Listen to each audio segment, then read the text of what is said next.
Hola, buenas tardes. Soy la doctora Mónica García. Vamos a repasar un poquito la teoría de la exploración ecográfica del segundo trimestre y quiero agradecer a Philips, a Imadine por la invitación.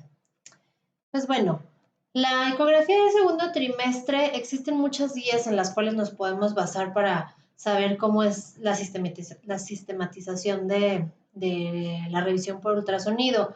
La guía que más utilizo yo en lo personal es la guía del ISUOG, que es la guía para la revisión de estructuras anatómicas del segundo trimestre. Entonces, lo primero que vamos a platicar es por qué hay que realizarla. Pues bueno, simplemente porque tanto la asfixia como la prematurez son las causas más importantes de morbimortalidad neonatal. Y a veces pensamos que estas ecografías las tenemos que dejar solamente para las mujeres de alto riesgo, pero en mujeres de bajo riesgo, el índice o el porcentaje de malformaciones que tenemos en mujeres es alrededor del 3 al 4%. Entonces es una incidencia nada despreciable por la cual esta ecografía pues es de suma importancia realizarla, ¿no? ¿Por qué hay que hacerla en segundo trimestre? Pues bueno, porque es un periodo de tiempo importante en el cual tenemos una ventana de oportunidad para poder establecer en algunos casos incluso cuestiones terapéuticas, ¿no? En algunos casos es probable hacer ya en estas épocas cirugía fetal, tratamiento de terapia fetal y bueno, en los casos en los que no es posible, pues podemos hacer una planeación para tratar de tener lo mejor posible de resultados, ¿no? Tanto maternos como fetales. Entonces, por eso es que es muy importante realizar esta ecografía. ¿Cuáles son los puntos que vamos a revisar? Los puntos que vamos a revisar principalmente, siempre que empezamos una ecografía, lo primero que hay que corroborar es la actividad cardíaca, es decir, que haya vitalidad fetal. Una vez que vemos la vitalidad fetal, lo que tenemos que revisar es el número de fetos. Si en primer trimestre no se pudo realizar una ecografía, pues bueno, hay veces que hasta segundo trimestre es cuando hacemos el diagnóstico de embarazos gemelares. Y en caso de los embarazos gemelares, lo que podemos establecer a esta gestacional, pues es la corionicidad, que es de suma importancia para saber el seguimiento que necesita en particular esta gestación, ¿no? Es bien importante recordar que los embarazos, de acuerdo a su corionicidad y a la amniosidad, requieren un seguimiento especial. En algunas ocasiones podemos llevar un seguimiento mensual, pero en algunas ocasiones cuando comparten placenta y bolsa, es incluso necesario a veces hacer revisiones semanales o cada 2 semanas. Es por eso que mientras más pronto establezcamos la corionicidad, pues mejor poder establecer el plan de seguimiento. Lo que vamos a revisar después es la edad gestacional, es decir, el tamaño. Es muy importante recordar que el ultrasonido de segundo trimestre, sobre todo cuando ya contamos con un ultrasonido de primer trimestre, no nos va a servir para establecer qué edad gestacional tiene la paciente. La edad gestacional, esa la establecemos principalmente primer trimestre y lo que nosotros vamos a ver es el crecimiento que lleva este feto, ¿ok? Si en los casos en los que no es posible establecer la edad gestacional porque no contamos con ultrasonido de primer trimestre, entonces sí, el segundo trimestre nos podrá ser de utilidad para este caso. Lo siguiente que hay que revisar es la anatomía fetal básica, que es de lo que más vamos a hablar en esta ocasión. Ya veremos el orden que lleva y la ecografía estándar, que es cuáles son los puntos que tiene que revisar. Después de eso, nos vamos hacia la placenta. ¿Qué le vamos a revisar a la placenta? Pues la ubicación y las características placentarias, la apariencia y el líquido amniótico también es un punto importante. Es también muy importante no olvidar la valoración del cérvix. Muchas veces pasa desapercibida y nos enfocamos nada más en el bebé. Las características cervicales son de suma importancia, sobre todo para la predicción de parto prematuro y de ruptura prematura de membranas cuando tenemos un signo que lo conocemos como SLOTCH. Y la evaluación Doppler de las arterias uterinas con la finalidad de predecir preeclampsia y restricción del crecimiento. Entonces, ¿a quién le vamos a realizar la ecografía y cuántas ecografías vamos a realizar? Lo ideal es a todas. Todas las mujeres embarazadas de alto y bajo riesgo necesitan tener una revisión anatómica de segundo trimestre. ¿Cuántas ecografías vamos a hacer? Pues por lo menos una. Lo ideal es que tengamos una de primer trimestre entre las 11 y 14 semanas, la de segundo trimestre alrededor de las 18 o 22 semanas y una tercera ecografía de crecimiento alrededor de las 32 semanas. Pero si por alguna razón solo es posible realizar una ecografía, la que pudiera ofrecer mayor impacto sería la ecografía de segundo trimestre. Y de acuerdo a esta ecografía vamos a individualizar quién necesita un seguimiento ecográfico más estricto y a quién podemos llevarnos hacia la rutina de ya un tercer trimestre, ¿no? Las exploraciones repetidas mensuales no se deben de considerar una rutina. Simplemente aquellas que lo necesiten deberán tener un seguimiento ecográfico pues más seguido, ¿no? ¿Y cuándo se realiza la ecografía del segundo trimestre? Pues bueno, ya platicamos. Esta se debe de realizar idealmente entre las 18 y 22 semanas de embarazo. ¿Cuándo es lo ideal?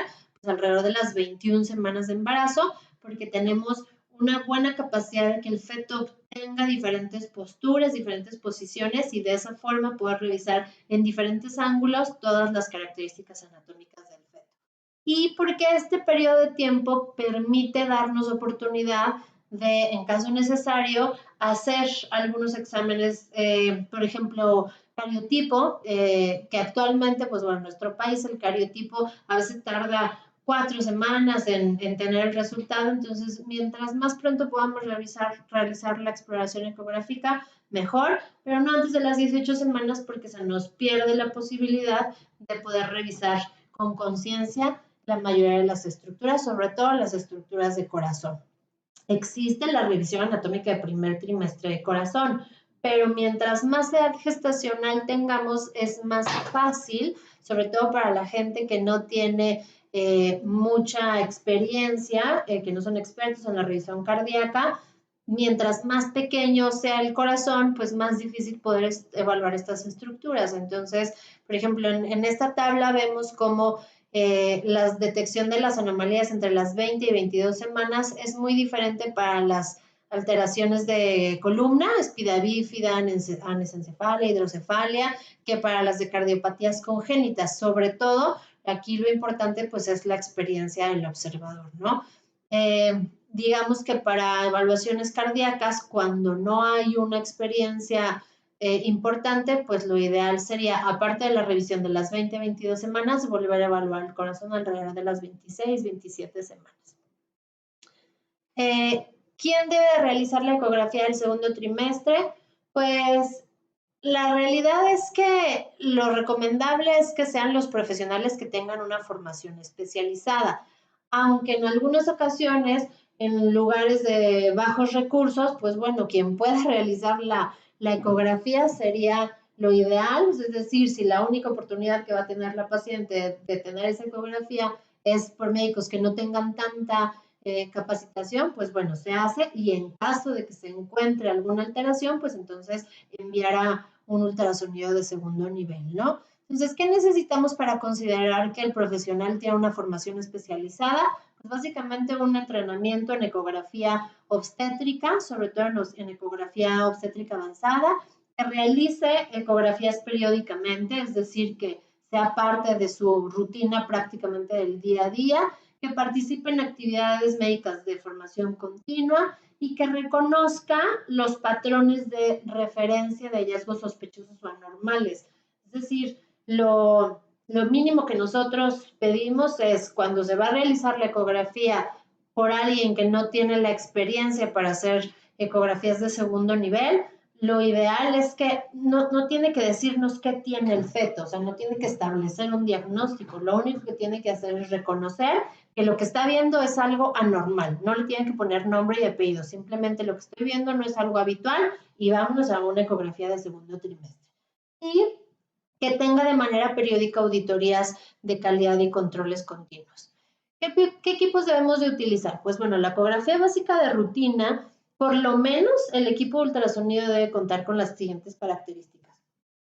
Los equipos de Philips, todos ellos cuentan con las características que vamos a enlistar y es que tenga la forma de evaluar una un ultrasonido en tiempo real con escala de grises, que el transductor abdominal sea de 3 a 5 MHz, que pueda controlarse el ajuste de las potencias acústicas con la visualización en la pantalla, capacidad de congelar las imágenes, idealmente que los calipers puedan ser electrónicos y muy puntuales y que pueda tener cine loop, es decir, es muy difícil a veces por los movimientos fetales poder congelar exactamente la imagen en el momento que queremos. Entonces, a veces es congelar y regresar un poco, avanzar y regresar un poco la imagen para obtener la mejor imagen posible, ¿no?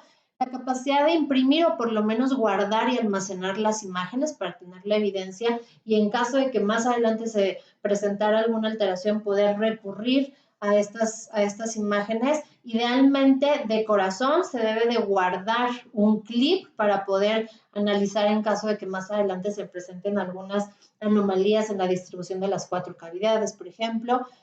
Y pues bueno, que tenga un mantenimiento y servicio periódico. Esto es muy importante para el rendimiento óptimo del equipo. Muchas veces nos preguntan los pacientes, bueno, ¿y es seguro realizar la ecografía? Sí, hasta el momento parece ser una opción muy segura. Ya hay varios estudios que se han realizado en los cuales, mientras nosotros cuidamos los índices térmicos, sobre todo en primer trimestre, parece ser una evaluación segura sin realmente riesgos confirmados hasta el momento.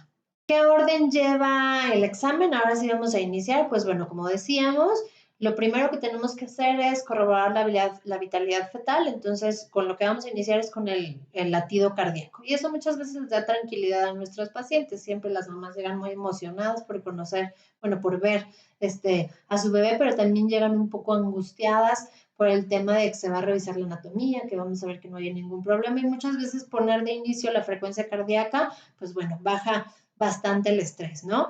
Y vamos a revisar también, pues, en cuánto está la frecuencia cardíaca fetal, que ya sabemos que lo ideal es que esté entre 120 a 160. Algunas bibliografías nos dicen que incluso hasta 110 lo podemos considerar normal si el feto se encuentra en reposo y es normal que por algunos momentos tengamos ciertas aceleraciones de la frecuencia cardíaca que rebasen los 160 latidos, pero siempre tiene que regresar al nivel basal, ¿no?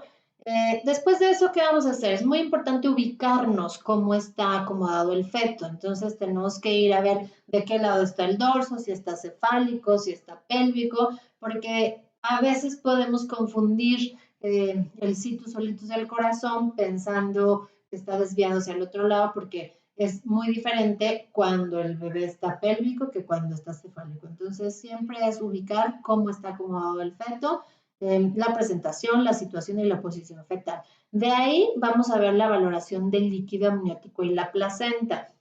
Esto es muy importante porque si vemos que ya hay cierta alteración del líquido amniótico, podemos poner especial énfasis en revisar algunas características.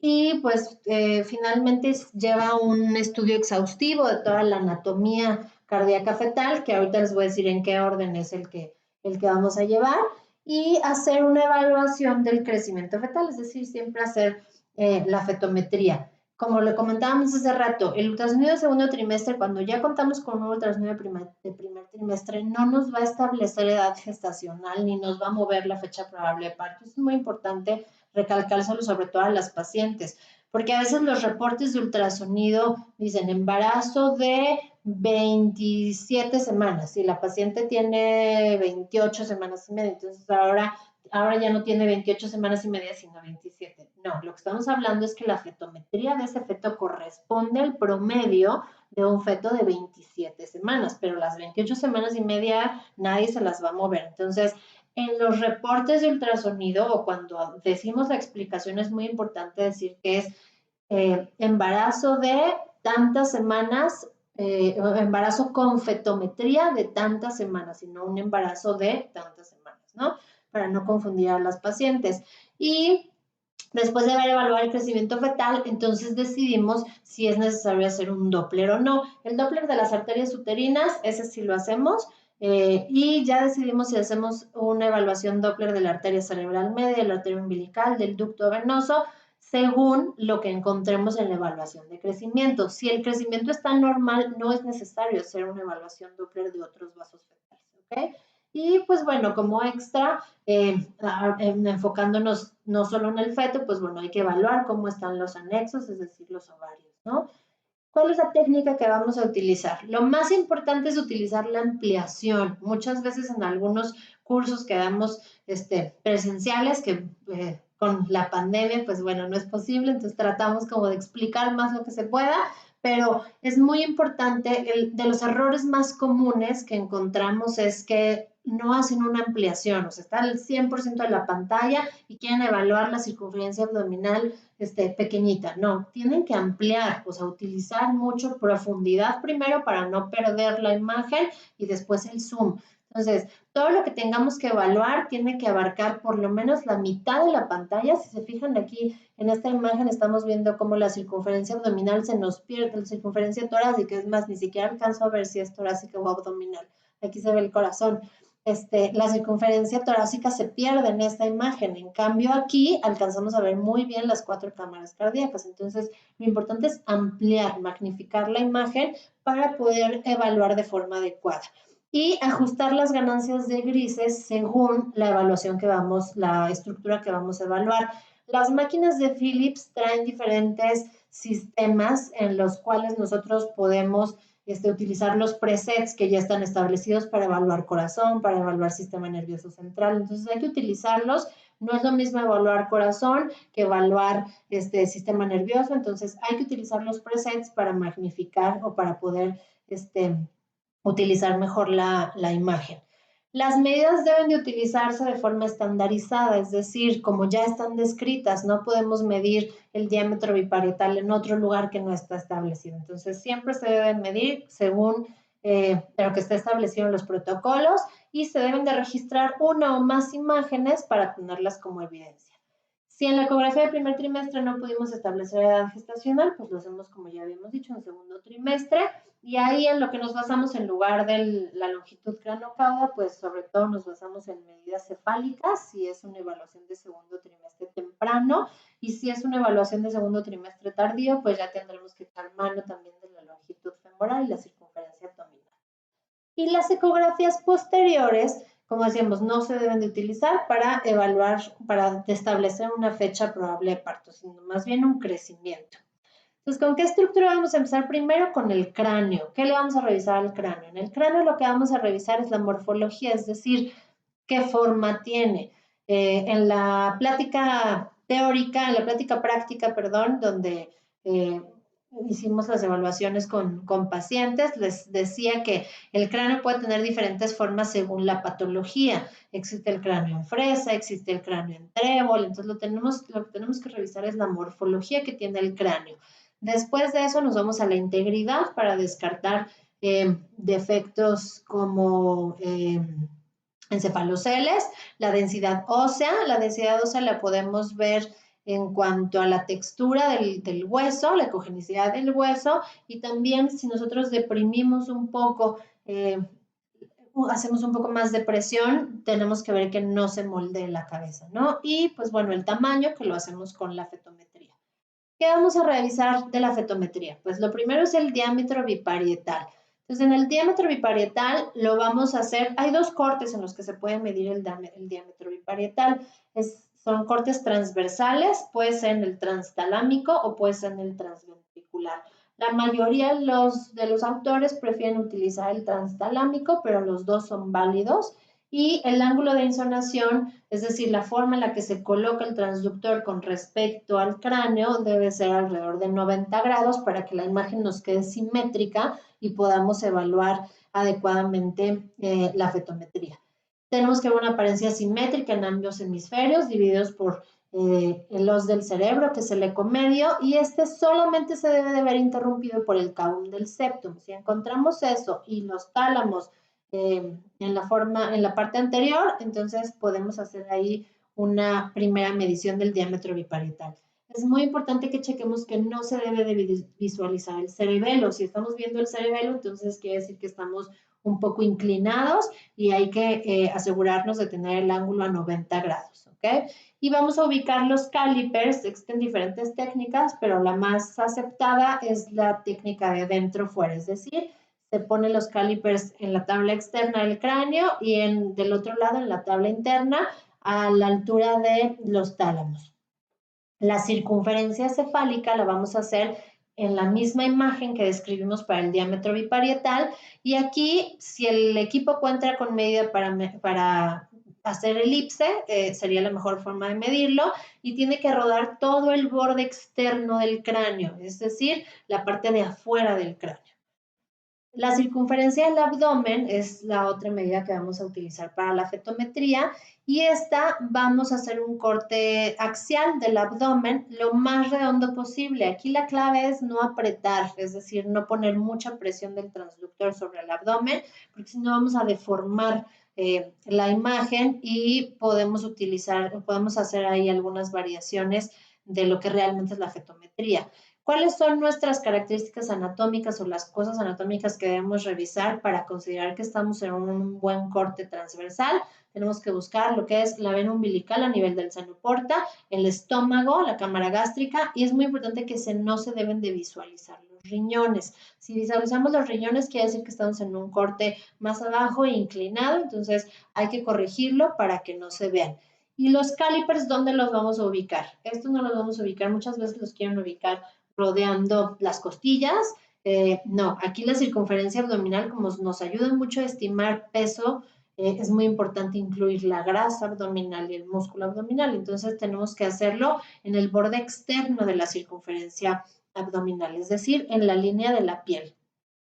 Y la otra medida que utilizamos para la fetometría es la longitud del fémur.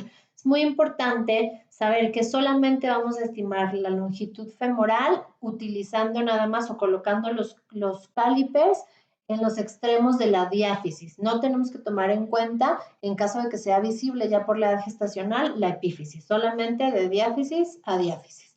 Y esta medición debemos igual ampliarla. Utilicen mucho lo que es profundidad y zoom. Es muy importante, de verdad cambia mucho la imagen cuando nosotros magnificamos la imagen y podemos ver exactamente dónde empieza cada una de las diáfisis. Tenemos que hacer algunos movimientos, algunas angulaciones, porque hay veces que son artefactos los que hacen que se extienda más la medida de la longitud del fémur. Entonces, de esta forma podemos regular un poco, quitar un poco esos artefactos.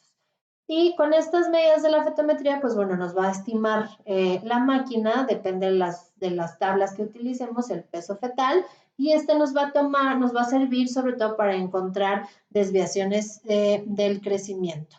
Y el líquido amniótico, pues hay diferentes formas de medirlo. Estas semanas, entre las 18 y 22 semanas, con que hagamos una evaluación subjetiva del líquido amniótico, es útil, es válido.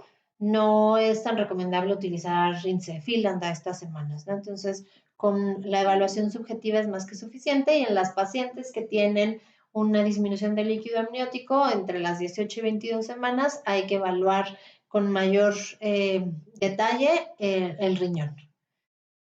Regresando un poco ahora sí a la evaluación de zona por zona, decíamos que el cráneo vamos a revisar la morfología. Existe el signo de limón, por ejemplo, que se asocia a defectos de tubo neural, el cráneo en trébol, donde en el perfil vemos una frente prominente, y esto hay que sospechar cuando lo encontremos, displasias esqueléticas. En esta imagen podemos ver cómo se deprime la forma del cráneo, y en esta ocasión, en estos casos debemos de sospechar alteraciones en la densidad del hueso. Una vez que hemos revisado el cráneo, nos vamos ahora sí como tal a la revisión del cerebro. Existen 3 cortes que podemos utilizar para revisar el cerebro de forma estándar. Existen muchos más cortes, pero ya es una evaluación mucho más detallada. Es decir, en la evaluación de rutina únicamente vamos a revisar 3 cortes, que son 2 axiales, que nos van a permitir evaluar la anatomía relevante, como son los ventrículos, los tálamos, de esta forma poder descartar, por ejemplo, defectos de cavum del septum, holoprosencefalia, hidrocefalia, y vamos a evaluar también la fosa posterior con un plano que no es completamente axial, que es el plano transcerebelar. Entonces, en los planos axiales, ¿qué es lo que vamos a revisar? Los ventrículos laterales, el cavum del septum, el ecomedio para verificar que haya una división simétrica del cerebro, los tálamos, y en los planos, en el plano transcerebelar, vamos a revisar en fosa posterior, por lo menos cerebelo y cisterna magna. En el transventricular es donde vamos a hacer la medida que nos va a ayudar a ver la medida de los ventrículos posteriores, de los ventrículos laterales. Estas medidas son importantes para ver el riesgo de hidrocefalia. Entonces, ¿a nivel de qué altura vamos a revisarlo? A nivel del glomus del plexo coroide. Va a ser perpendicular a la cavidad. Esto es muy importante, ver que sea perpendicular a la cavidad y posicionando los calipers dentro de los ecos generados. La medida es muy estable durante todo el embarazo y es menos de 10 milímetros. En esta imagen vemos cómo está a la altura del plano transventricular y aquí se ve cómo los calipers van dentro. En este caso estamos viendo cómo hay evidentemente una hidrocefalia donde se abarca todo el ventrículo y esta medida pues es más de 10 milímetros, ¿no? En esta imagen podemos ver cuáles son las tomas correctas y cuáles son las incorrectas. En este caso está dentro, fuera, desde fuera, fuera. Entonces siempre tiene que ser dentro, dentro para que se considere una medida correcta. De ahí nos vamos a revisar el cavum del septum. No todo el embarazo es visible el cavum del septum pelúcido.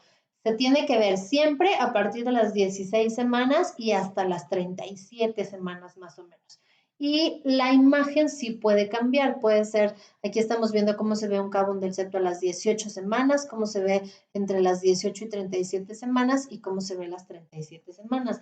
El cavum del septo no es una estructura que se altera o desaparece, que no la vemos cuando hay algunas alteraciones del sistema nervioso central. No es característica de ninguna y cuando la encontramos tenemos que sospechar agenesia del cuerpo calloso, en holoprosencefalia, hidrocefalia severa y en displasia septómica, entre algunas otras. Aquí vemos una imagen donde se ve claramente el cavum del septum y de este lado estamos viendo la línea media sin ninguna interrupción. Ahí sería una agenesia del cuerpo calloso. En el plano transventricular es normal que veamos, si se fijan en esta imagen, la parte que está pegada al transductor, la parte que está más anterior al transductor, no se ve. Es muy frecuente que por la posición no alcancemos a verla y lo que se ha aceptado es que como generalmente la mayoría de las lesiones del sistema nervioso son simétricas, es decir, si se presentan de un lado, se presentan del otro, nosotros asumimos que lo que estamos revisando como normal lo encontraremos también en el otro hemisferio. El plano transcerebelar lo vamos a poder obtener simplemente inclinando un poco, angulando un poco el transductor. Y aquí básicamente lo que vamos a revisar es el cerebelo, la forma del cerebelo, el vermicerebelar y la medida que nos dé la cisterna magna y depende la edad gestacional, si estamos ante un feto entre 16 a 20 semanas con 6 días, podemos obtener el pliegue nucal. Entonces, el cerebelo se ve como una estructura, pues dice en forma de mariposa, está formado por los dos hemisferios cerebrales y unidos por el vermicerebelar. Existen las alteraciones del vermicerebelar y existen las alteraciones de la forma, el cavum del septo. Por ejemplo, el cerebelo en banana, que se asocia a defectos de tubo neural, ¿no?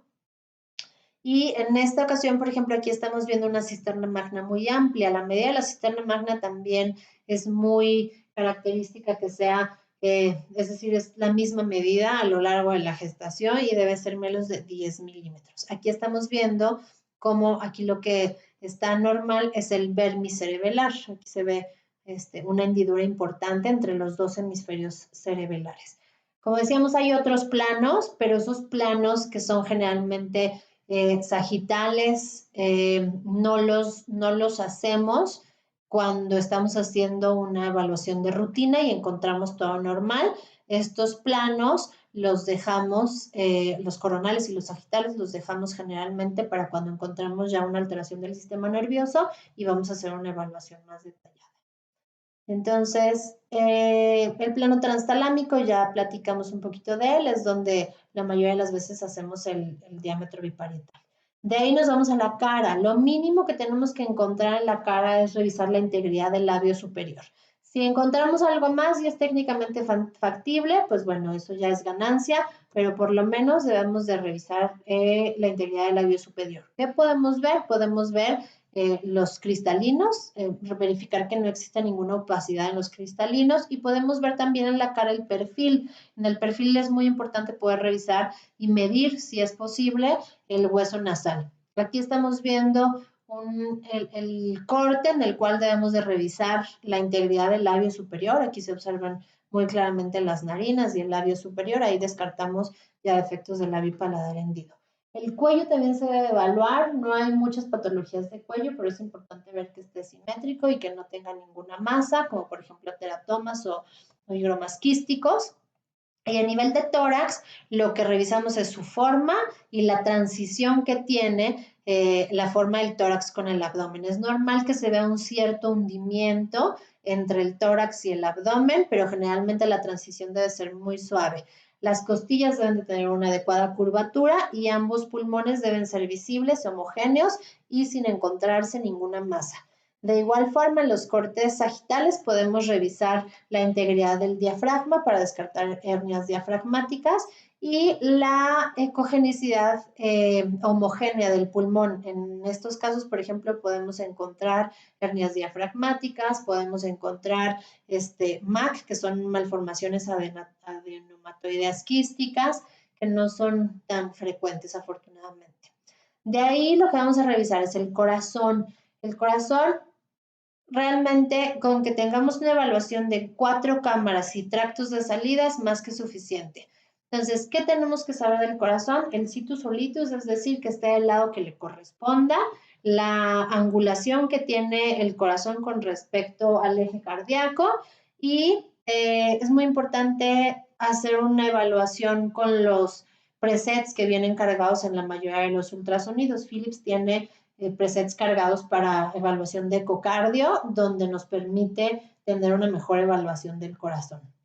Entonces, ¿qué es lo que vamos a ver? La evaluación básica de las 4 cámaras, la simetría de las 4 cámaras cardíacas, revisar la frecuencia cardíaca, hacia qué lado está colocado el corazón y la anatomía. Aquí en esta imagen estamos viendo una imagen amplia de corazón. Aquí vemos las 4 cavidades que son simétricas. Siempre los ventrículos tienen una forma un poco como más triangular y más amplia que las aurículas.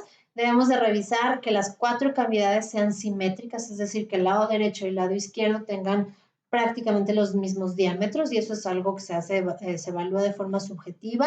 La integridad del tabique ventricular, hay veces que cuando ponemos el corazón en 4 cámaras con el tabique ventricular muy centrados, pudiera llegar a aparentar ahí una comunicación interventricular. En esos casos nada más hay que girar un poco la imagen de 4 cámaras para poder evaluar que no hay esta comunicación. Y el Doppler es una herramienta que nos ayuda mucho para corroborar que no hay una comunicación entre los ventrículos. También vamos a revisar la apertura y cierre del foramen oval y la apertura y cierre de las valvas. Podemos hacer otra evaluación aparte de las 4 cámaras, que son los tractos de salida, para corroborar que la aorta y la arteria pulmonar estén saliendo del lado que les corresponde. Igual verificar la apertura y cierre de estas valvas arteriales. Y existen otros cortes que podemos utilizar, pero básicamente con que hagamos una exploración de 4 cámaras y tractos de salida es más que suficiente para poder encontrar. Y aunque no sean expertos en corazón, en evaluación cardíaca, lo único que tienen que saber, no tienen que decir qué patología tiene. A veces hasta la gente con mucha experiencia en ecocardio cuesta mucho trabajo establecer como tal un diagnóstico definitivo. Solo tienen que decir tiene algo anormal y va a una evaluación de segundo nivel. En abdomen, ¿qué es lo que vamos a revisar? En abdomen, pues lo mismo, que el estómago esté del lado que le corresponde, es decir, el situs abdominal, que el intestino esté contenido dentro del abdomen y para esto vamos a hacer una evaluación axial a nivel de la entrada y salida de los vasos del cordón umbilical, es decir, de la inserción del cordón umbilical y siempre se debe documentar o buscar si no hay algunas colecciones líquidas que pudieran corresponder a ascitis. En estas imágenes estamos viendo como tanto a nivel axial como a nivel sagital podemos observar la integridad de la pared abdominal al ver que solamente entran y salen vasos sanguíneos a través del cordón umbilical. Con el Doppler nos puede ayudar mucho también, no es necesario, pero a veces si no hay mucha experiencia, ayuda a identificar que solamente hay entrada y salida de vasos sanguíneos. En esta imagen estamos viendo cómo a través de este orificio no solo sale el cordón umbilical, sino también salen asas intestinales. Ya depende si tiene recubrimiento o no, bueno, podemos establecer si es una gastrosquisis o un onfalocele, como en este caso. Además de que del estómago del lado izquierdo podemos encontrar también la vesícula biliar, que es posible evaluarla por ultrasonido. Y si se verifica o se encuentra alguna otra estructura quística que no sea el estómago, entonces, pues bueno, se debe referir a la paciente para ver una evaluación detallada. Es muy importante que a lo largo del estudio siempre encontremos una distensión fisiológica de la cámara gástrica, es decir, el estómago con líquido. Si durante la evaluación no vemos que hay un llenado de la cámara gástrica, hay que repetir la ecografía unos minutos después y si corroboramos que no hay un llenado, entonces hay que referir a la paciente porque puede haber algún problema de alguna agenesia gástrica. Se debe de evaluar lo que decíamos, la inserción del cordón umbilical y evaluar que haya 2 arterias y una vena. Y a nivel de abdomen, otra cosa importante que hay que revisar son los riñones.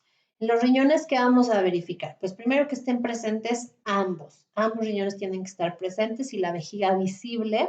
Eso nos habla de funcionamiento renal.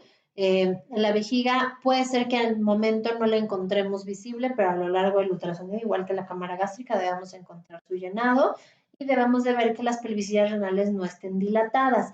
Para eso utilizamos un corte axial donde vemos ambos riñones y hacemos una medida donde no debe de rebasar los 30 40 milímetros según la bibliografía en gestaciones del inicio del segundo trimestre y ya en segundo trimestre avanzado después de las 27 semanas podemos permitir medidas hasta de 7 milímetros. Si nosotros, lo mismo que decíamos, si no vemos la vejiga llena, pues hay que mandar a una evaluación detallada. Después del abdomen vamos a revisar la columna. En la columna por lo menos debemos de obtener un corte longitudinal. En los cortes longitudinales existen varios cortes que podemos hacer, axiales, longitudinales, coronales, pero por lo menos debemos evaluar un corte longitudinal para ver la integridad de la columna y sobre todo la integridad de la piel con la finalidad de descartar defectos de tubo neural. Debemos de seguir todo el trayecto de la columna y ver que las curvaturas de la columna estén presentes, que tenga una buena movilidad y sobre todo, pues, lo que decíamos que es que la piel esté cubierta. Aquí estamos viendo un defecto de tubo neural donde se alcanza a ver muy bien cómo la piel pierde aquí su integridad, ¿no?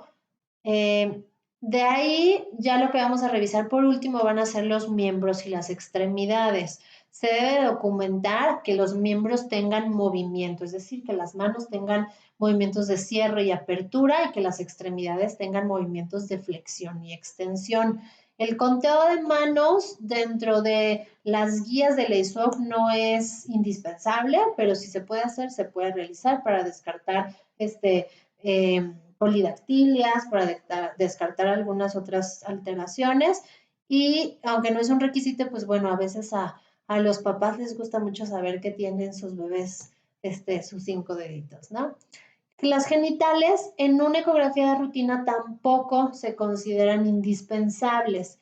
No es, a mi punto de vista no es obligatorio, pero también existen las patologías de genitales, donde podemos encontrar genitales ambiguos, donde podemos encontrar algunas otras alteraciones. Entonces, yo sí sugeriría que se haga una evaluación de genitales para corroborar que su desarrollo también sea adecuado, ¿no? Y pues bueno, en algunos países es muy importante recalcar que no es permitido dar el sexo fetal por algunas cuestiones ahí culturales, pero siempre se debe preguntar a los pacientes si quieren saber el sexo fetal, aunque ya sean gestaciones avanzadas, siempre es importante antes de decir el sexo fetal, primero preguntar si desean saberlo. Y pues bueno, aquí es un resumen en imágenes de la evaluación que tenemos que realizar. Entonces, recordando, empezamos por el cráneo y en cráneo tenemos los 3 planos que vamos a revisar, que son 2 planos axiales. Este sería el plano transventricular, donde vamos a hacer la medida del ventrículo posterior. Este sería el plano transtalámico, donde vamos a hacer la medida del diámetro biparietal. Este sería el diámetro transcerebelar, donde vamos a evaluar fosa posterior, que es principalmente cerebelo y cisterna magna. Aquí estamos haciendo evaluación de cara, donde vemos los cristalinos, la integridad del labio superior, el perfil para descartar problemas de micrognatia y revisar la simetría del perfil y la presencia del hueso nasal y la medida del hueso nasal. Las medidas de columna, idealmente, pues hacer todos los planos, pero si no es posible, solamente el plano longitudinal. Y de ahí pues nos iríamos a tórax para evaluar la forma del tórax, la estructura anatómica del corazón y pulmones. Y por último, poder evaluar a nivel de abdomen, riñones, vejiga, la inserción del cordón umbilical y por último las extremidades.